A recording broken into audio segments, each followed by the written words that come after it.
com diversos cursos na área de formação e negociação sindical, doutorando e mestre em Direito, especialista em programação do ensino, auditor fiscal do Tesouro Estadual do Estado de Pernambuco desde 1996, atualmente ocupa o cargo de presidente na Federação Nacional do Fisco Estadual e Distrital, FENAFISCO, para o triênio 2023 a 2025, e presidente do Sindicato do Grupo Ocupacional Administração Tributária do Estado de Pernambuco, Sindifisco-PE, de 2023 a 2025.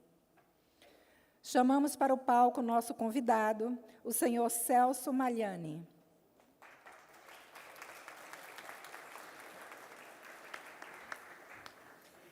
Graduado em Ciências Contábeis na UFRGS, Universidade Federal do Rio Grande do Sul, e em Ciências Jurídicas e Sociais, e pós-graduado em Gestão Fazendária na PUC-RS, Pontifícia Universidade Católica do Rio Grande do Sul.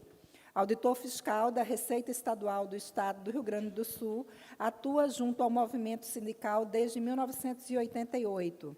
Diretor de Assuntos Parlamentares e Relações Institucionais na FENAFISCO, diretor de Política e Ações Sindicais do Sindifisco-RS, diretor de Organização Política, Assuntos Parlamentares e Institucionais da Pública Central do Servidor Nacional, presidente da Seção da Pública do Estado do Rio Grande do Sul, vice-presidente do FONACAT, Fórum Nacional de Carreiras de Estado, segunda vice-presidência, secretário de Organização da COITIP, Confederação Internacional de Trabalhos em Ingressos Públicos, exerceu outros mandatos de representação funcional como dirigente sindical, federativo e associativo. Nesse momento, eu passo a palavra ao senhor Francelino. Nós temos... Bom, boa tarde, pessoal. Obrigado. Bom revê-las, bom revê-los novamente. A gente vai fazer palestra alguma, fiquem tranquilos. A gente vai fazer um bate-papo um pouco sobre a conjuntura política e o papel da FENAFISCO nesse contexto, já que a gente tem muito trabalho a mostrar. E a gente tem muitos parceiros também ao longo desse período dos anos, construímos grandes parceiros. Uma coisa a gente pode dizer, sozinhos a gente não consegue nada. Nada. É impossível, seria impossível. Então a gente tem um pouquinho a mostrar de várias coisas que nós estamos conquistando. Ainda tem muita coisa a conquistar, tem muitos desafios. Mas antes disso, a gente vai passar um vídeo do deputado Raul, que estaria aqui conosco, mas ele está com muitas dificuldades para viajar, e o deputado Agnaldo Ribeiro, ele viria para cá, não tem vídeo de Agnaldo, ele viria, mas está tendo segundo turno, e as eleições atrapalharam um pouco algumas dinâmicas, e o Agnaldo Ribeiro, o deputado, tem sido também um grande parceiro nosso na construção de projetos do Congresso Nacional, não só o Agnaldo, mas tantos outros, e a gente acha interessante que as pessoas demonizam a política e os políticos. Mas a gente só constrói uma cidade na política. Então, a gente tem uma relação muito boa aqui e tal, o diretor parlamentar. Então, peço, antes de mais nada, que, porventura, por favor, coloquem o vídeo do deputado Raul. Olá, salve, salve Recife, a bela Recife, do belíssimo estado de Pernambuco, nesse belíssimo Nordeste, terra maravilhosa de gente boa. Um grande abraço do deputado e amigo Raul, diretamente aqui do Paraná, né? E mandando um abraço a todos auditores, auditoras do estado de Pernambuco, do Brasil todo, aí reunidos na CONAFISCO, né, através da FENAFISCO, do meu amigo Francelino, do ex-presidente Charles, de toda a diretoria, né, dos sindicatos aí do estado de Pernambuco, esse belíssimo evento. Não poderia deixar de participar, nem que fosse de forma remota, como estou aqui agora, para dar um abraço a vocês, parabenizar pela luta, pelo trabalho em favor dos fiscos estaduais, trabalho árduo, competente, técnico que vocês fazem nacionalmente, organizando os sindicatos, né, estaduais, organizando a Federação Nacional, a pauta de reivindicação nos estados, nas Assembleias Legislativas e, principalmente, a pauta de reivindicação e o trabalho no Congresso Nacional, que eu sou testemunho. Já uns 6, 7 anos atrás, juntos, né, com a FENAFISCO e as outras 8 entidades dos fiscos dos municípios, do Estado da União, criamos o Pacto de Brasília. E com o Pacto de Brasília, o nosso pleito na reforma tributária ficou muito mais forte e o sucesso veio na Emenda Constitucional 132, que aprovamos ano passado, e no PLP 68 e 108. Então, é com muita satisfação, gente, que eu quero aqui, né, nesse momento desse grande congresso da Plenafisco, Conafisco, e dizer a vocês da satisfação da conquista realizada. O teto, a LOAT, a Lei Orgânica, né, da Administração Tributária, o fortalecimento dos fiscos, e estamos trabalhando para fortalecer mais ainda. Então, esse é o nosso compromisso que temos com vocês, né, nessa luta incessante em favor do Brasil. Mas o mais importante, que vocês, né, através do Pacto de Brasília, que vocês foram pioneiros e nos ajudaram muito a chegar até onde chegamos hoje. Graças ao Pacto de Brasília, né, eu pude, mesmo sem mandato, fazer o meu trabalho dentro do Senado com a PEC 110, que tem a origem na PEC 293, que vocês participaram ativamente em 2018, 16, 17 e 18. Foi dali que surgiu o Pacto de Brasília, e foi ali que nós incluímos as principais sugestões que são o coração da reforma tributária. Primeiro, né, a cobrança automática 5.0, a sugestão do Miguel Aboab, que contou de imediato com o apoio de vocês, com o crédito financeiro. Esse é o coração da arrecadação, da modernidade que está dentro da PEC 293, 110, da 45 e da Emenda Constitucional 132. E segundo, o cashback, que é através de uma reunião com vocês, a qual estava o Giovanni, auditor lá do Rio Grande do Sul, que numa das reuniões falou: Raul, você que no Paraná tem a nota Paraná, por que você não coloca dentro da PEC 293 um programa de devolução personalizada e individualizada? E assim eu fiz, o Nota Brasil, para poder fazer a devolução, né, e que ficou apelidado de cashback. E também acrescentei, né, que estou fazendo com um projeto à parte, a Nota Brasil, para melhorar a premiação, fazer prêmios diários em cada estado do Brasil, de milhões de prêmios diários para esmagar a sonegação. Então, a nossa vitória é muito grande. O que conseguimos nesse ano? Criar o IVA, que é o imposto mais importante que tem no mundo, né, na base do consumo. E qual é o maior problema da economia brasileira? A base de consumo, é óbvio, né? Se o Brasil travou a sua economia desde 1981, o maior responsável pelo travamento da economia foram as inconsistências, a incongruência, né, do sistema tributário brasileiro, principalmente na base do consumo. A guerra fiscal, as barreiras interestaduais, a inadimplência, a sonegação, né, o custo burocrático, o contencioso trilionário de mais de 8 trilhões, né, a dívida ativa que passa de 5 trilhões, os incentivos fiscais, né, que passa de 350, 400 bilhões por ano, o custo burocrático que passa de 100 bilhões por ano e a inadimplência anual que passa de 200 bilhões por ano. Esses custos destruíram a nossa economia de mercado. E a economia de mercado, para crescer a economia, ela precisa de uma regra de negócio. E a regra de negócio é o IVA.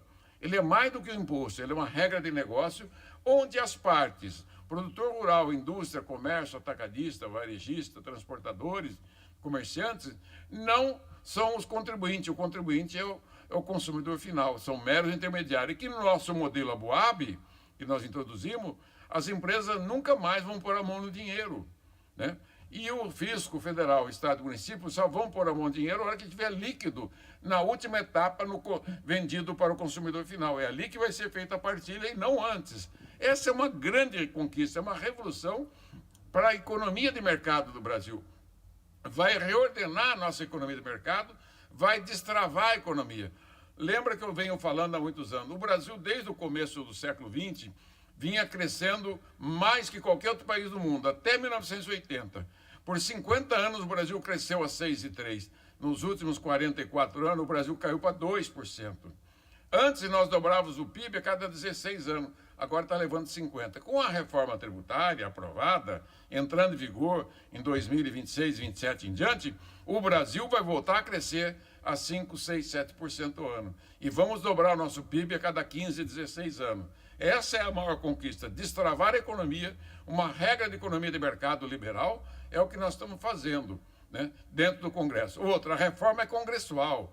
Ela tem o apoio da maioria dos governadores, da maioria dos prefeitos, o apoio do governo federal, da maioria dos empresários e, principalmente, o apoio dos trabalhadores através de vocês, auditores, e de todas as demais centrais sindicais que estão apoiando a reforma. Então, é uma reforma suprapartidária, é um pacto federativo, porque mantém as atuais arrecadações da União, Estados e Municípios, e um pacto social que não aumenta a carga tributária para a sociedade. Ao contrário, ela vai diminuir a carga tributária para as famílias, porque nós vamos acabar com a inadimplência, com a guerra fiscal, né, com a renúncia fiscal, nós vamos acabar com o custo burocrático, e isso vai diminuir a alíquota para 25%, de hoje em torno de 40% na soma do ISS, ICMS, IPI e PIS/COFINS, e vai cair para uma média de 25%.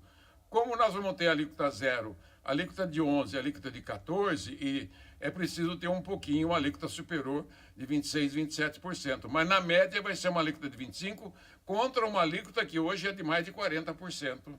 É isso, gente. Deixo aqui meu abraço a vocês, a certeza do sucesso antecipado desse belíssimo congresso, desse belíssimo evento que vocês estão fazendo em Pernambuco. Na próxima estarei com vocês, com certeza, né? Que Deus abençoe, mantenha o foco, a força e a fé, porque não acabou ainda. Temos muitos passos a ser dados ainda na reforma, né? Eu devo estar entrando com novos projetos de reforma em seguida, ainda no final deste ano, começo do ano que vem, e eu conto sempre com vocês, e vocês do Fisco contem sempre comigo.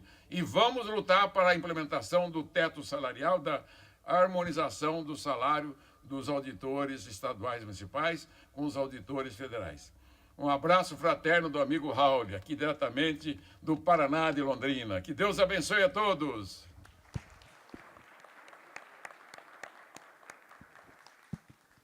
Bom, o deputado Raul, som tá alto. O deputado Raul foi responsável pela PEC 293, que tratava da reforma tributária.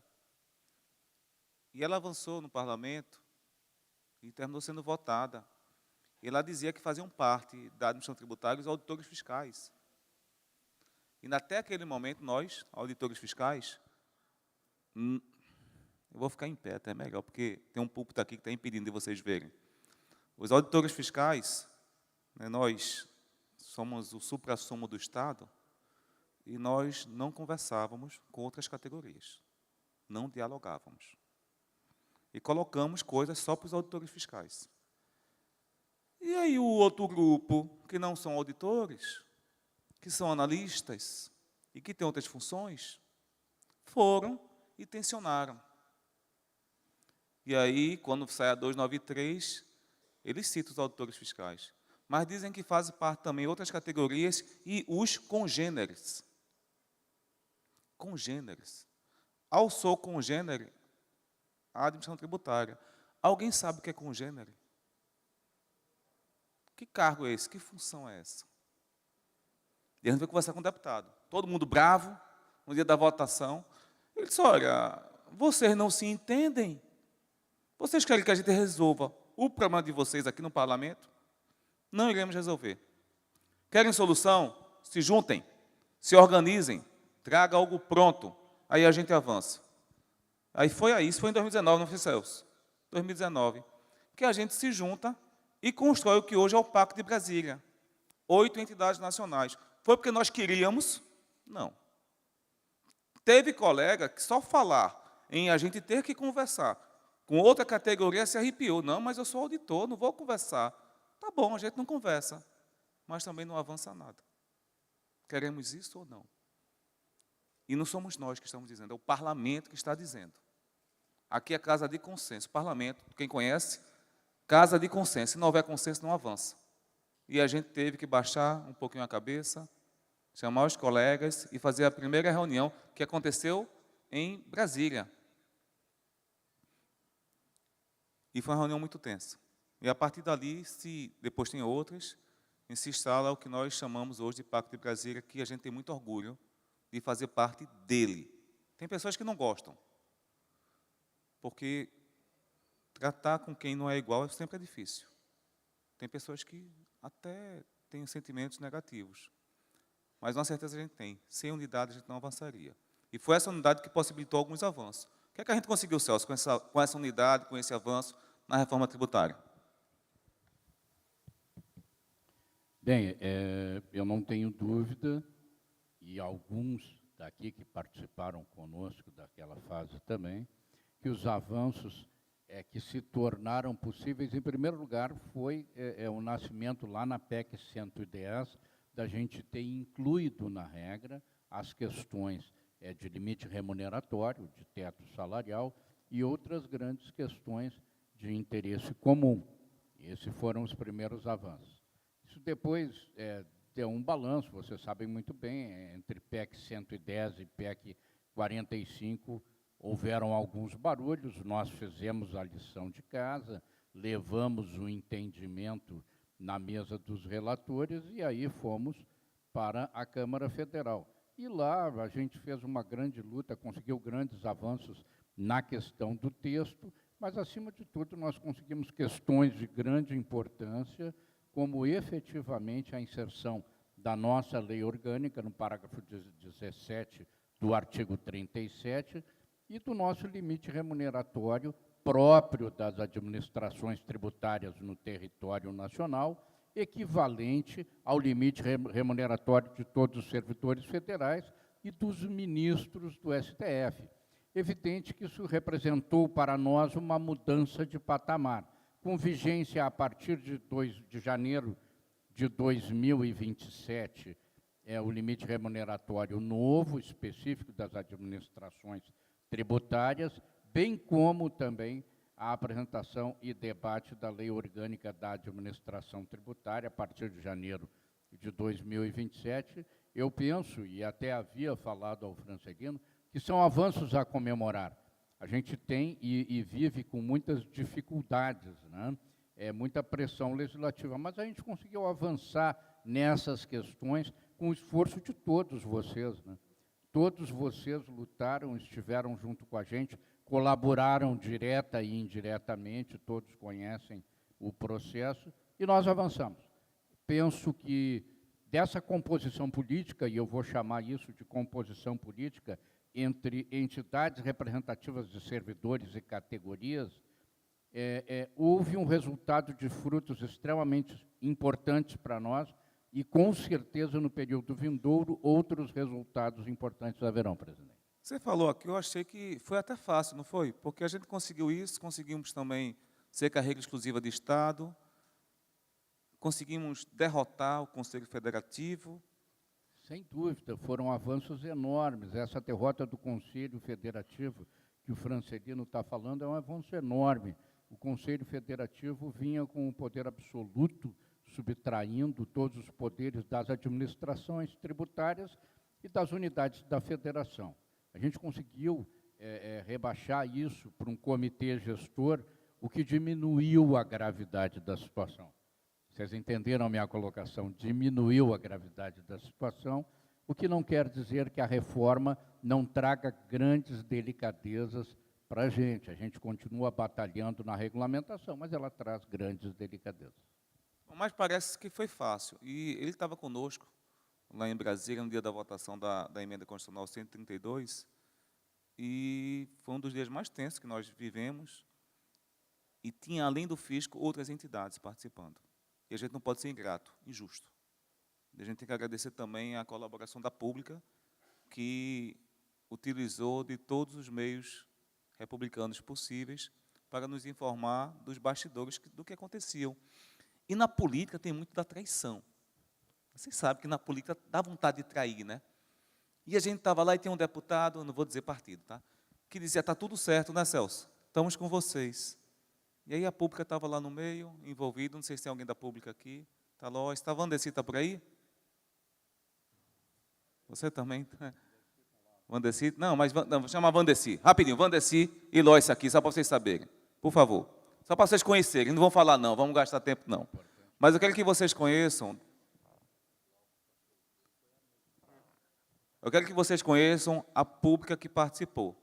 Mas eu também queria chamar para cá o Glauco rapidinho, para vocês verem, que foi um diretor que esteve lá em Brasília conosco no dia, sofreu, e sofreu mais porque ele teve que voltar, porque ele achava que ia voltar até tal horário, e a coisa voltou quase meia-noite. Pegou só a parte ruim. Então, esse pessoal ficou conosco articulando, e teve um partido que disse que estava fechado com a gente. E aí, de repente, no cafezinho, estava todo mundo, esse grupo estava no cafezinho. Lá no cafezinho, aí a informação, quando esse é auditor fiscal, Lois não é, Lois é da pública, e aí Lois mandou um WhatsApp e disse, olha, esse partido não vai votar com vocês, não é contra. E era um partido com uma bancada imensa. Na mesma hora, a gente pegou o telefone, começou a acionar, a gente tudo sentado no café. Aciona aqui, aciona lá, envolve um, chega até o presidente da República, um amigo pessoal dele, e o deputado sentado lá do lado, rindo para a gente, já começou a ficar um pouco triste, né, meio chateado. Depois de uma hora e pouca, demorou. Ele levanta-se da cadeira, bate no ombro da gente e diz, vocês estão trabalhando, né? A gente está se esforçando um pouquinho, deputado, estamos aqui, né, gastando um pouco de energia. Ele disse, olha, o nosso partido era contra, vai liberar a bancada. E eu estou trabalhando para ser a favor. O deputado, muito obrigado, ele se levantou, agradeceu o deputado, e esse partido votou a favor. Era um partido imenso. Isso foi acontecendo ao longo de toda a tarde, não foi, Vanessa? Toda a tarde, à noite, adentrou pela noite, e as transições que estavam acontecendo foram sendo modificadas, porque a gente lançou mão de toda essa rede que envolve dezenas de pessoas, centenas, se duvidar, muita gente, pessoal. Gente que eu nem conheço, que a gente nem conhece, que Vandeci conhece um, que chama outro, que fala com outro, que Glauco conhece outro, e ela conhece, e foi assim que a gente construiu. E, no final, a gente viu partido de extrema-direita, de extrema-esquerda, de centro-esquerda, de centro-direita, gente que fala em democracia e prega ditadura, gente que fala em ditadura e é um pouco mais democrático, e todo mundo se juntando e defendendo o fisco. Então, não foi fácil. E aí eu queria pedir uma salva de palmas para essa equipe aqui que trabalhou, e os outros que fazem parte. Então, nosso colega da pública ali também, que faz parte de São Paulo. Então, assim, mas eu chamei quem estava naquele dia, assim, dentro do cafezinho. Então, a gente tem muito que agradecer a eles. E a gente tem muito que agradecer à pública, é por isso que a pública vai ser pautada amanhã no Congresso. Eu vou pedir a vocês que fiquem à vontade, e aí deixe para Pernambuco debater a pública, essa é outra história. Só que todo mundo conhece e saiba quem são os atores, quem são as atrizes desse processo. Mas, Celso, além da questão da reforma tributária, a gente também tem no parlamento outros projetos. Qual que você vê que tem maior ou menor risco? Mas antes disso, a gente conseguiu uma mudança sobre transação tributária, não foi? Ou dívida ativa, que jogava tudo os procuradores e impedia praticamente que a gente tivesse algum prazo para poder transacionar ou comprar na fase administrativa, na esfera. Como é que foi isso? Como é que está isso? Então, presidente, sobre a questão do reconhecimento dos nossos parceiros de guerra, grandes parceiros, eu queria fazer um reconhecimento muito, muito especial ao deputado Raul, tá? Que a gente veio bater de mesa em mesa, de cadeira em cadeira, e provocar, e pedir o apoio, e provocar que os parlamentares se manifestassem a favor do fisco. Então, o deputado Raul merece realmente a nossa salva de palmas redobradas, porque o Raul se empenhou ponta a ponta nesse processo. Dizer a vocês que, dentro desse processo parlamentar, recentemente a gente acompanhou um avanço de outras áreas que atuam em paralelo com a administração tributária, sem ser administração tributária, mas buscando, enfim, avanços na área. Em prol da defesa do interesse da sociedade, dos contribuintes, nós defendemos que o processo de cobrança tenha o maior tempo de período administrativo nas administrações tributárias. E defendemos que esse período fosse 24 meses, né? Então, o presidente se manifestou publicamente numa audiência pública fortemente sobre o tema, fomos para o debate, fomos para o embate. Os colegas procuradores entendem que é diferente, que o período de atuação em cobrança administrativa deverá ser limitado a 90 dias, né? E nós entendemos que deveria ser limitado aos 24 meses. No debate fomos apoiados pelo deputado Raul, pelo deputado Lippe, pelo deputado Mauro Benevides e por outros deputados presentes, e acabamos conseguindo encaminhar um prazo de 12 meses para a cobrança administrativa. E pensamos ainda que no Senado cabe uma revisão desse prazo. Mas esse é o trabalho político, né, que é feito através dos contatos com os parlamentares e da influência, por que não dizer, da conversa nas audiências públicas, que tem um grande efeito e, por incrível que pareça, às vezes, dependendo do tom teatral que são feitos os pronunciamentos nas audiências públicas, você consegue, mas isso é verdade, né? Você consegue maior ou menor influência nos parlamentares presentes e alterar o caminho de uma votação que esteja acontecendo ali. Tá, depois eu só queria tocar. Eu já imagino o que é que vai citar aquele dia, né, da audiência, né? Vá, fale. Você não vai se aguentar? Fale, por favor, vá. Não, conte, vá, segue. Quero, levando assim, o Francelino tem certas habilidades para as audiências no Senado e na Câmara, viu? E consegue despertar atenção, então a gente colhe resultados disso e nós nos movimentamos nesse sentido. Tá? O que quero dizer a vocês que, entretanto, na Casa Legislativa hoje, circulam dezenas de projetos que nós temos interesse direto ou indireto. Todavia, atualmente, nós temos uma PEC que chegou lá no Senado distraída, tratando da dívida dos municípios e da renegociação da dívida dos municípios, e, de repente, último dia, última hora de votar no Senado em plenário, foi apresentada uma emenda de plenário verbal, né, aos 49 do segundo tempo, e essa emenda inseriu nesta PEC, que é a PEC 66/2023, o artigo 40A. É a PEC 66? É a PEC 66. Não está faltando um 6, não? Hã? Não falta um 6, não, nessa PEC? Não, é a PEC 66. É só 66? É 66. Ah, desculpa, pode falar. 66/2023. Trata de quê? Tá? 66, bem seguro dizer assim, que existe por trás disso um grande problema, porque foi aprovado nessa PEC 66 um artigo que obriga a implementação de todas as normas da emenda 103 de 2019, em todas as unidades da federação, tá? Seja municípios ou estados. Então, o que determina a PEC? Eu separei algumas coisas assim para falar rapidamente aqui. A PEC 66 determina a implementação integral em todas as unidades da federação no período do governo Lula, né, da reforma previdenciária, emenda 103/19, apresentada pelo governo Bolsonaro.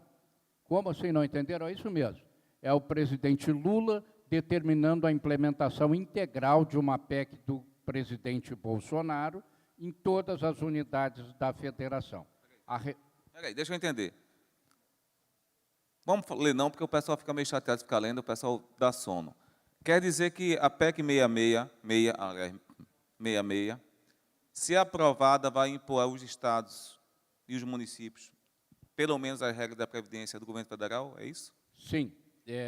Dizer que é um detalhe importante essa pergunta que ele fez, mas eu quero dizer que é o governo Lula implementando uma PEC do governo Bolsonaro, sem equívoco, determinando que seja preservado, né, o que eventualmente os entes federados, estados ou municípios, já tenham decidido com maior gravosidade ao servidor, né? O pior possível seja mantido. Acho até que está ali, ó. O texto está posto ali.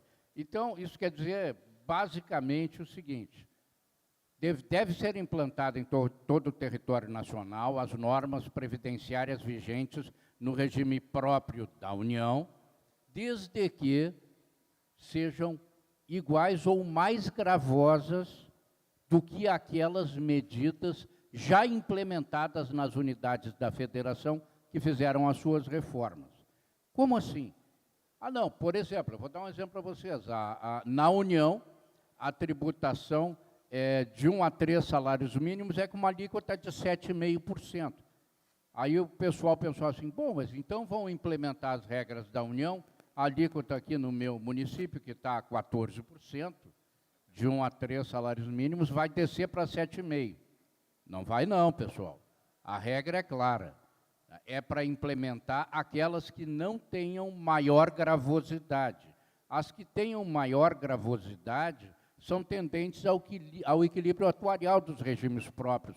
Portanto, elas não podem ser retiradas, porque em alguns casos, onde a massa salarial é originalmente baixa, se tu baixar para 7,5% de 1 a 3 salários mínimos e para 9% de 3 a 5 salários mínimos, tu vai reduzir a arrecadação daquela unidade da federação. Então, para isso, a PEC 66 prega a implementação do pior cenário possível em prol da manutenção do equilíbrio atuarial. Bom, então é o seguinte, a PEC 66 piora e muito a situação da gente. Pega quem está aposentado, pode colocar alíquotas progressivas nos estados. Vai afetar quem fez, vai afetar quem não fez. Afeta todo mundo no prazo de até 18 meses. Os estados vão ter que se adequar, mas se adequar apenas nas normas mais benéficas. O que for para piorar, está valendo. Isso é surreal. Isso fere princípios jurídicos. Isso fere tudo. Mas a gente está vivenciando isso. Além disso, apesar disso, a gente está juntando, participando, não só com todos que fazem a FENAFISCO, mas também com outras entidades, notadamente o FONACAT, que são as carreiras exclusivas de estados. São quase 40 entidades nacionais que participam. Sim. Aqui em Pernambuco, 37. A gente está com o pessoal, os colegas também, de várias carreiras, participando de discussões junto aos parlamentares. E cada estado também. Mas eu queria, vou perguntar mais só um projeto que preocupa ele, porque a gente está com o tempo exíguo mesmo, mas antes disso, eu queria lançar o desafio a todos que fazem parte da FENAFISCO, que nós peçamos aos órgãos de previdência que nós temos um estudo do impacto aos que não têm, da adoção da alíquota progressiva. Vai ter alíquota progressiva se nós adotarmos nos estados que ainda não adotaram, esse impacto é positivo ou é negativo para as finanças públicas? Em Pernambuco, eu já respondo, é negativo. A gente já tem esse estudo, que foi feito há 2 anos atrás, a gente pediu a atualização dele.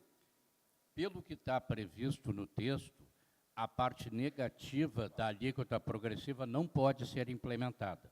Ela só pode ser implementada a parte tendente ao equilíbrio atuarial. Logo, implementada a alíquota progressiva nos estados e no município, só no que for maior do que já está implementado.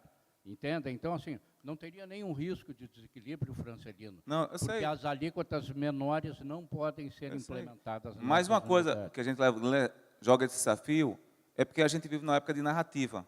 Não. Então, a gente vive na época de narrativas. Se a gente verifica que é pior, a gente sabe que, em tese, não poderia ou não poderá, a gente pode utilizar o argumento para os parlamentares e muitos podem ser convencidos, porque parece que a PEC foi votada com desconhecimento de vários senadores, que disseram que não tinham lido o texto. Assim, eu não vou dizer que os senadores disseram que não tinham lido, desculpa.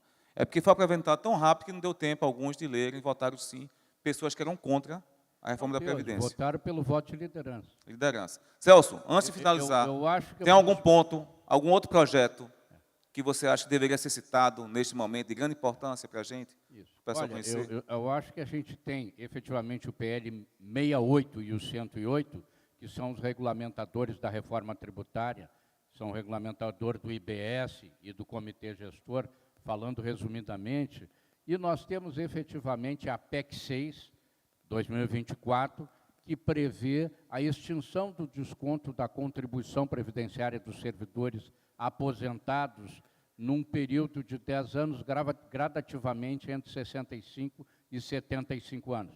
É uma PEC de grande importância, nós precisamos da colaboração de todos, estamos fazendo um trabalho forte aqui na FENAFISCO, mas também em conjunto com a Pública e com o FONACAT, para a implementação da PEC 6/24, que elimina esse desconto.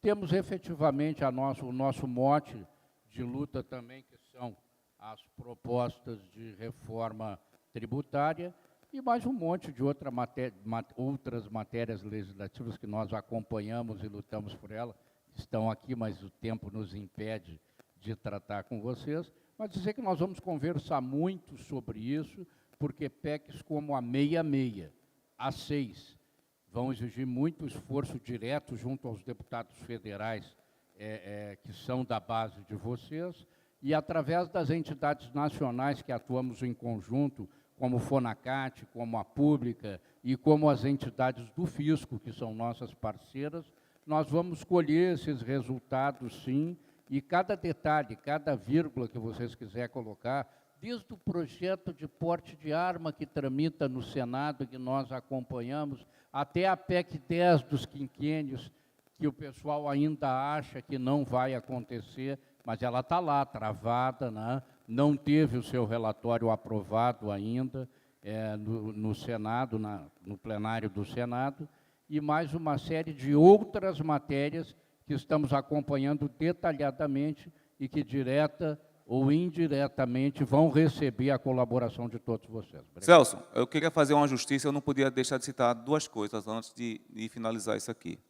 A primeira, quando eu iniciei falando que se demoniza a política, e é nela que a gente consegue os avanços, eu queria agradecer a coragem de alguns colegas que se candidataram ao longo dos anos ao cargo de deputado ou de vereador. Tem alguns aqui que estão presentes, e eu quero citar porque o Vitor levantou a mão quando falou da Pública, e o Vitor fez parte da candidatura coletiva, né, Vitor Lins de São Paulo, lá em São Paulo, com mais de um colega, eram 3 ou 4, Vitor, 5 colegas. Vitor, levanta aí, pessoal, todo mundo te conhecer aí, que ele está engajado nesse projeto, né? Enfim, parabenizar Vitor, e a ousadia e a coragem de fazer isso. Mas acho que Charles está por aqui também. Charles, está por aqui? Charles foi candidato a deputado também, corajoso, 6 meses de muita luta, também batalha. Tem mais algum que foi candidato aqui no plenário? Mas Isidro saiu. Isidro está aqui? Não está. Eu não ia citar Isidro, porque Isidro teve que correr, porque ele tinha um evento lá. Mas Isidro foi candidato a vereador, né? Enfim, um salve de palmas ao Manuel Isidro, que teve coragem e fez o debate. Mas tivemos colegas eleitos, que hoje são deputados, e estão lá trabalhando conosco. Mas, a gente não vai mais falar sobre isso, não, você não tem mais voz, não. Mas eu queria dizer o seguinte, isso só é possível que tem muito doido nesse meio. Gente maluca, que sai de casa de manhã, dirigindo o carro, 500 quilômetros, conversando no WhatsApp, feito doido, discutindo política sindical, para poder pegar um avião, porque o aeroporto do Rio Grande do Sul estava interditado até agora, né? Até ontem, anteontem. E esse maluco viajava não sei quantas horas para pegar o aeroporto, deixava o carro lá em Florianópolis, pegava o avião e na volta tinha pane, o avião tinha que descer lá em Caxias do Sul, o carro ficava preso em Santa Catarina. Esse é Celso, que se dedica constantemente ao trabalho parlamentar, e a gente tem muito a agradecer. Esse jovem de mais de 60 anos faz esse esforço, essa dedicação em nome do fisco. O que é que ele ganha com isso? Estou doido para descobrir. Não ganha nada, pessoal. A gente não ganha nada. Nem R$1 a mais. Financeiramente, nada. Mas há outras coisas que movem o ser humano. Que bom que tem outras coisas que não só o dinheiro. E se não fosse isso, vocês não estariam aqui.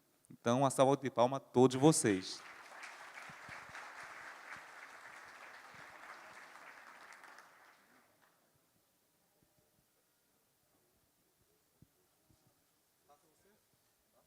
Colega, só fazer um agradecimento especial ao nosso colega auditor fiscal, deputado Celso Sabino, que é ministro hoje, que nos ajudou muito nesse processo, ao colega o Celso Sabino é do Pará, parabéns ao Pará, ao colega Idilvan, do Ceará, e ao colega Josenildo, do Amapá.